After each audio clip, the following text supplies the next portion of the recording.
All right, let's go back to that story. The International Organization of Employers, IOE, saying it supports the United Nations Secretary General Antonio Guterres' COVID-19 response plan to assist governments in safeguarding jobs and maintaining liquidity, avoiding bankruptcy of companies, particularly SMMEs, and providing social protection and wage support schemes, and preparing for the swift resumption of economic activity and international trade. Quite a mouthful, I know. The IOE is the largest global private sector network representing 50 million businesses in nearly 150 countries. Professor Mthunzi Mdwaba is the IOE Vice President, and he joins us now via Skype. A very good morning to you, Professor Mdwaba. First, remind us what the work of the IOE is and who does it represent? Good morning, Desiree, and thank you for having us. The IOE represents, as you've aptly said, over 50 million companies throughout the world through the members that we have in 150 countries. What we do is we're the entity that works within the International Labour Organization primarily, although we do a lot of work in the G20, B20 and the G7 environments, but also in the business, human rights and responsible business conduct in the United Nations as well.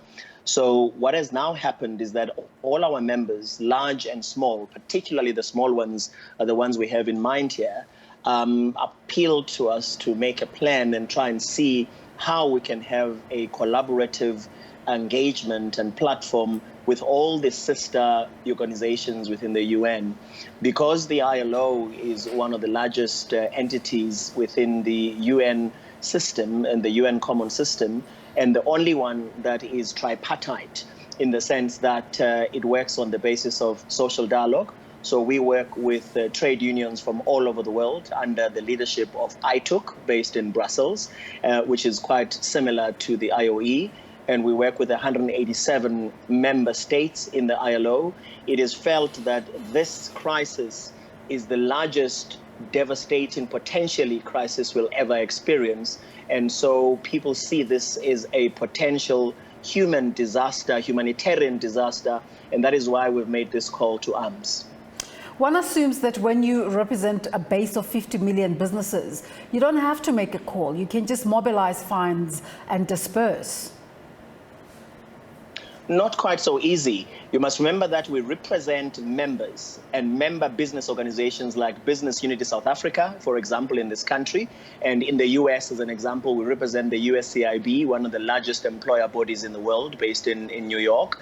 And their companies are then members of our members. So yes, we can mobilize our organizations and our companies to participate in ensuring that we partner, as we do in a tripartite. Remember that we partner with trade unions, we partner with governments, but ultimately the enablement, ensuring that the countries throughout the world work well, is the responsibility of governments. Governments must create that, and we must then play as partners, as social partners, together with trade unions and the other members of societies that we have as well. So we can't just do that on our own. We would not have the jurisdiction or the authority to do that. We have to rely that on our governments.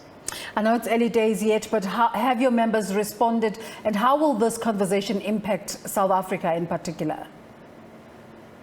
Well, the United Nations has responded. As late as yesterday midday, we got to hear that the IMF, the International Monetary Fund, has got $1 trillion that it can make available, particularly to emerging countries, remembering that emerging countries are the ones that we expect are going to be affected the most.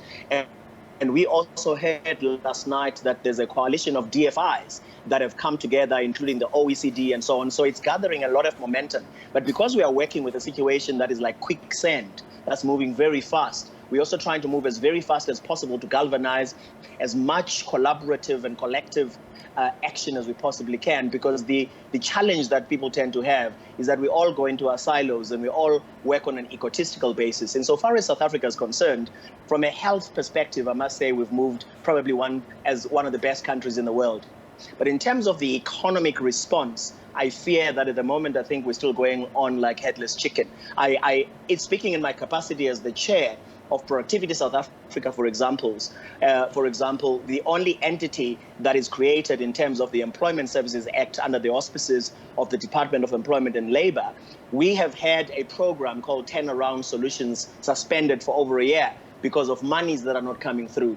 What one would have expected now, as much as I know that everybody is busy, but busy, not effectively busy, not productively busy, so that we cannot make impact with the busyness we have, one would have expected that we've assembled Treasury, we've got the presidency, and that Productivity SA sits together with the CCMA and the Public Employment Services within the Employment and Labour Ministry and the UIF to ensure that we actually put in funds as quickly as we possibly can to resource Productivity SA so that we have 3, 4, 5 times the power we can have, because the main devastation here is going to be economic devastation. Yes, the health issues are key and we must save our people, but we have to save jobs. We have to save the dignity of our people. We have to make sure that self-employed people, small companies, medium companies, entrepreneurs are able to operate as quickly as we get out of the lockdown, whenever that might be, because in some countries like in Australia,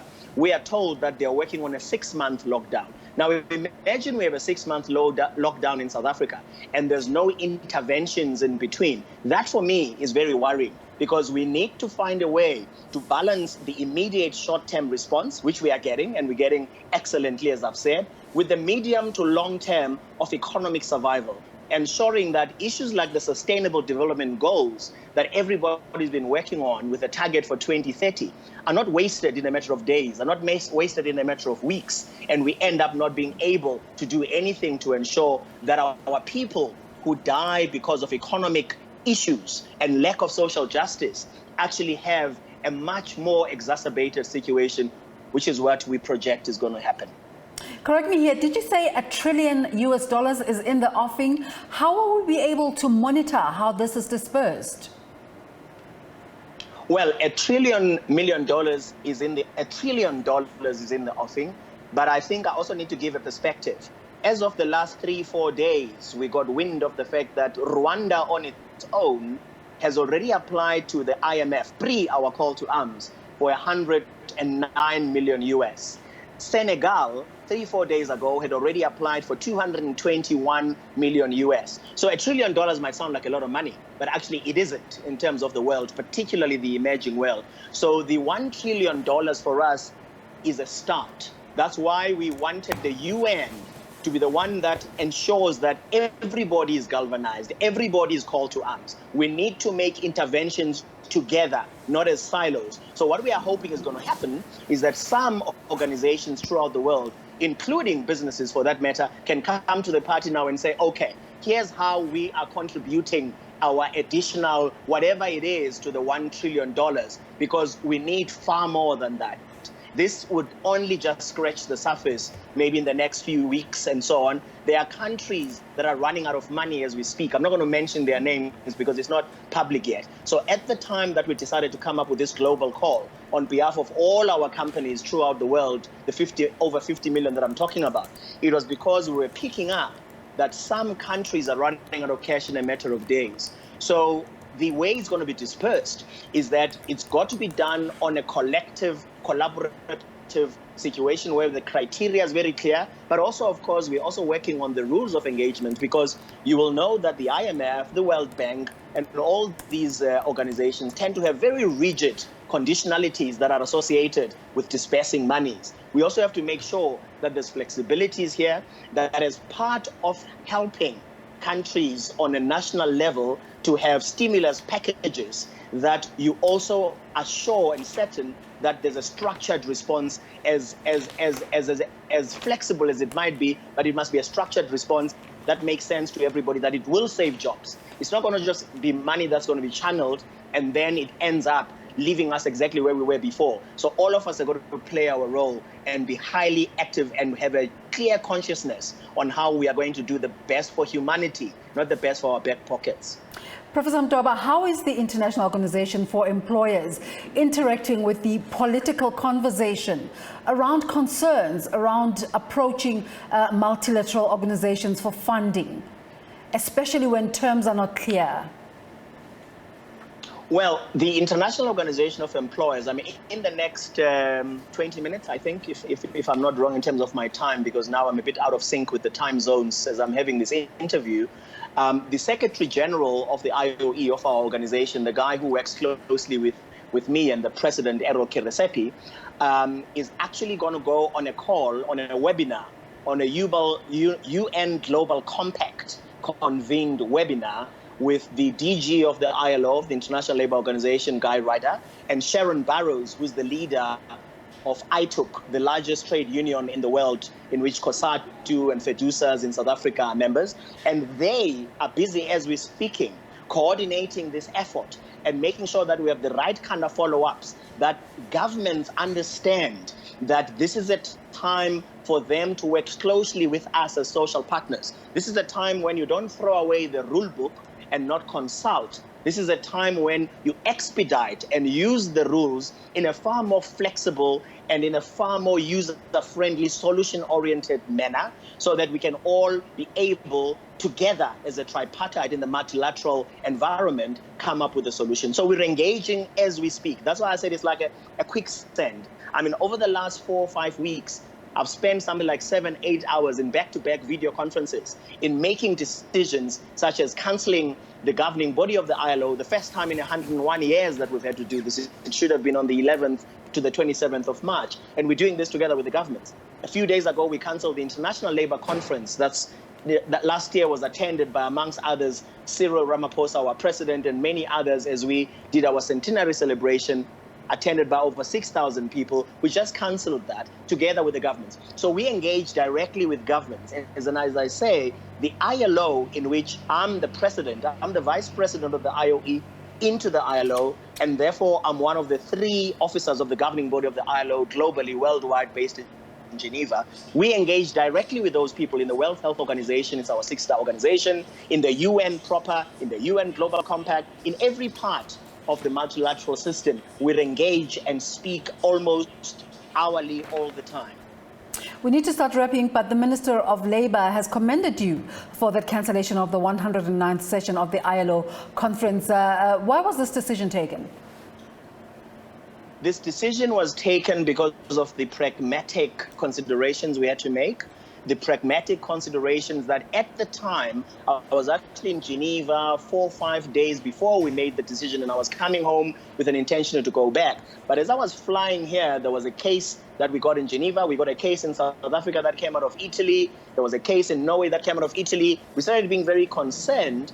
And when we spoke to the Geneva canton, we were told that meetings of 1,000 are cancelled immediately, and meetings below that, they expect us as an organization to be the ones who do a risk assessment and to be the ones who take full responsibility for what happens. Professor Mdwaba, we decided that is the...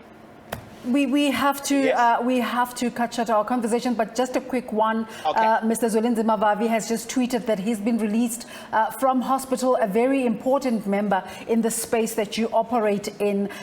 Good news. How have your members been affected by COVID-19? Do we know of any individuals?